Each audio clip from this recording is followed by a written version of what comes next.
Controversial reaction, YouTuber Suzy Lu may have delivered a death blow to commentary, comedy, and criticism on the YouTube platform. Hi, I'm Tommy C, and this is Shot from the Point News. This is really important. If you're never going to watch one of my videos again, this is the one to watch, because this affects YouTube, not only for me, but just for everybody going forward. First things first, stop the video and go watch Suzy Lu, the most problematic YouTuber you've never heard of. Of course, John Swan, the guy who made the video, is at the center of this controversy, and he had to re-upload this video because Suzy Lu and her cronies or fans decided to take it down. What's more important is how YouTube responded to this. We were getting whispers that YouTube is going to handle Suzy Lu. It turned out to be just the opposite. They protected her, and that protection may kind of signals that goofing on somebody's appearance, even lightly, because we were told repeated attacks on someone's appearance in the past, even lightly means that you may see your video taken down and striked.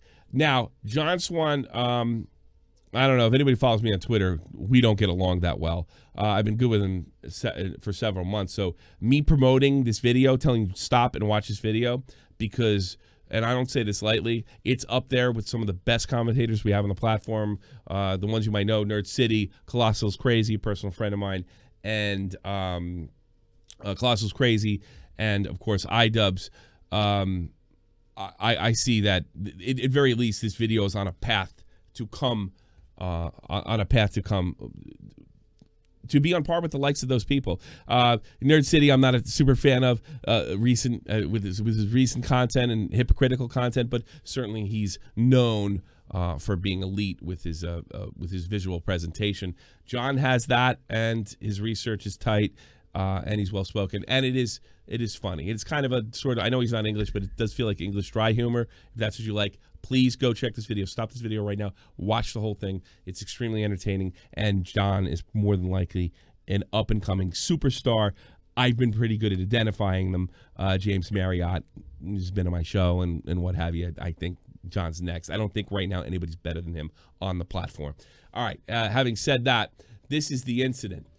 John put out a strike. They took down his first copy of Suzy Lu, most problematic YouTuber, and he says this means war. And YouTube, Team YouTube, replied to it, and it's simply unbelievable what they replied with. And assuming that this is not going to be just for Suzy Lu, we'll get into that. That's why I think that they obviously are just making an exception for her. Whether they apply this to other YouTubers in the future remains to be seen. It is almost like Suzy has a relative that works in YouTube. We apply our policies consistently regardless of who flags the content. I don't think anybody believes that. I don't think anybody in their right mind believes that. Your video is flagged by many users before being removed. If that is true, this is more than likely an op, a Discord op by Suzy Lu herself. Suzy Lu is probably the most unpopular YouTuber on the platform right now. I think it would be very difficult to say that this is it's hard to believe, I should say, not to say, but it's hard to believe that an inordinate amount of people would flag John Swan's video. And this also matches Suzy Lu's rhetoric that she hasn't been flagging anything, even though we've caught her before flagging stuff. Augie RFC last March. And what a surprise, her bragging about a reckoning coming. All these tweets have been removed from her Twitter feed. All these statements that she didn't flag anybody, everything's been removed from her and her alleged boyfriend, Stejo. So, yeah, it's almost like Suzy Lu wrote this herself. It's funny. The team reviewed your appeal and confirmed that the video did violate our harassment policies.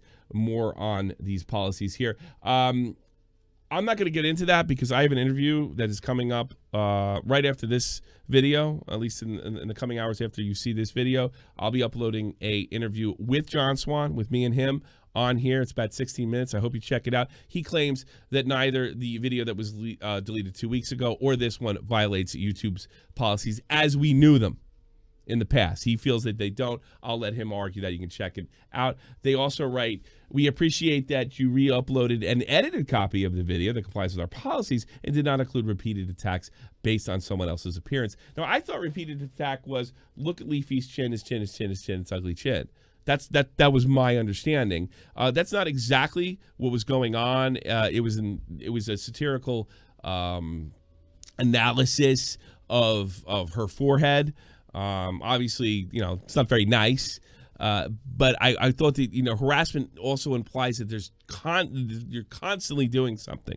You're repeating an annoying behavior to agitate your potential victim. I don't know how one video could do that. It just seems to fly in the face of the definition itself. Let's see. They also wrote, we also looked into your concerns regarding copyright abuse and did not find any evidence of that. And I find that particularly hysterical because Suzy, and this is an upload that she had, actually fades the anime she's watching so not to get caught by, not to get claimed by TV Tokyo or anybody who actually produced these animes. So she's obviously an obvious violation. And in December of 2019, her channel was removed and shortly re-uploaded. Shortly later, it was back up on YouTube. So what does this say? Well, she has a contact in YouTube, and they probably work in the highest. I would not be surprised if her contact in YouTube is in Susan Wojcicki's circle. I've never seen anything like this before. I've never seen anybody get away with something like this before. I've never seen YouTube being so openly hypocritical, so just being very open about their double standard, and what this person gets away with that. If anybody had used TV Tokyo's content the way they'd be gone, absolutely gone out of here. See ya. The best she could get off is just become irrelevant where nobody cares anymore. Clearly it would be gone. They're looking past their copyright. These are completely unbelievable, and it's almost as if Suzy Lu wrote them themselves, but you won't be able to tell because she deleted every tweet on her Twitter. So somebody told her, hey, don't make Team YouTube look too stupid. Don't gloat like you've been gloating over taking people's videos down. Just clear it out. Her and Steve have cleared out her Twitter. And I also, going back to we apply our policy consistently regardless who flags the content, that's also unbelievable because we know about Tipster's video that where he invited a lawyer on, a legal expert, to ask if, videos like this, where you try to avoid the copyright bot, fall in line with fair use. And that video was taken down for bullying and harassment. And of course she had nothing to do with it, or her fans just magically went over and did this. And we're talking about a YouTuber with only 200,000 subs. She's not a powerhouse on YouTube, but you wouldn't know that because she was also a part of YouTube Rewind, the only under $1 million sub creator featured on YouTube Rewind very quickly.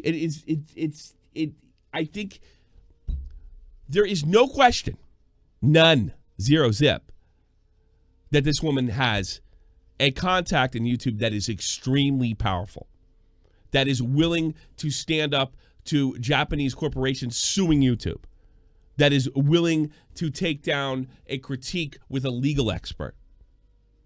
And they allow her to gloat about it and attack her critics openly online and brag. She knows somebody. She knows somebody very, very powerful. I wouldn't be surprised if they were in Susan's circle, and if they're not in Susan's circle, they're probably very close to it. It's beyond clear. We haven't seen anything like this before. I remember, talking to Nick DiOrio yesterday, and he seemed really excited that YouTube is going to straighten it out. Leon Lush had made some comments that he'd heard YouTube was going to straighten this out, and we wake up the next day and it feels like when Monkey Joe's was taken down, he was just targeted. They were striking videos. They were striking videos that were actually offline, that were private, and you're just like, dude, get off the platform. You're gone. We don't care about the rules. We don't care. 3 strikes, you're out. You're gone. That's what this felt like. This felt Suzy Lu is allowed to do what she wants. She can break copyright. She can pull down your videos. Get out. Shut up. There's nothing you can do with it. It felt the same way. It had that kind of strength, and it's probably somebody way, way, way, way high up the chain, if I had to guess. So really, that's all the information we have for you. Again, I hope you check out in the next hour or so. I'm going to be putting up my interview with John Swan, and I'll see you around. Take care. I'm Tommy C. Out.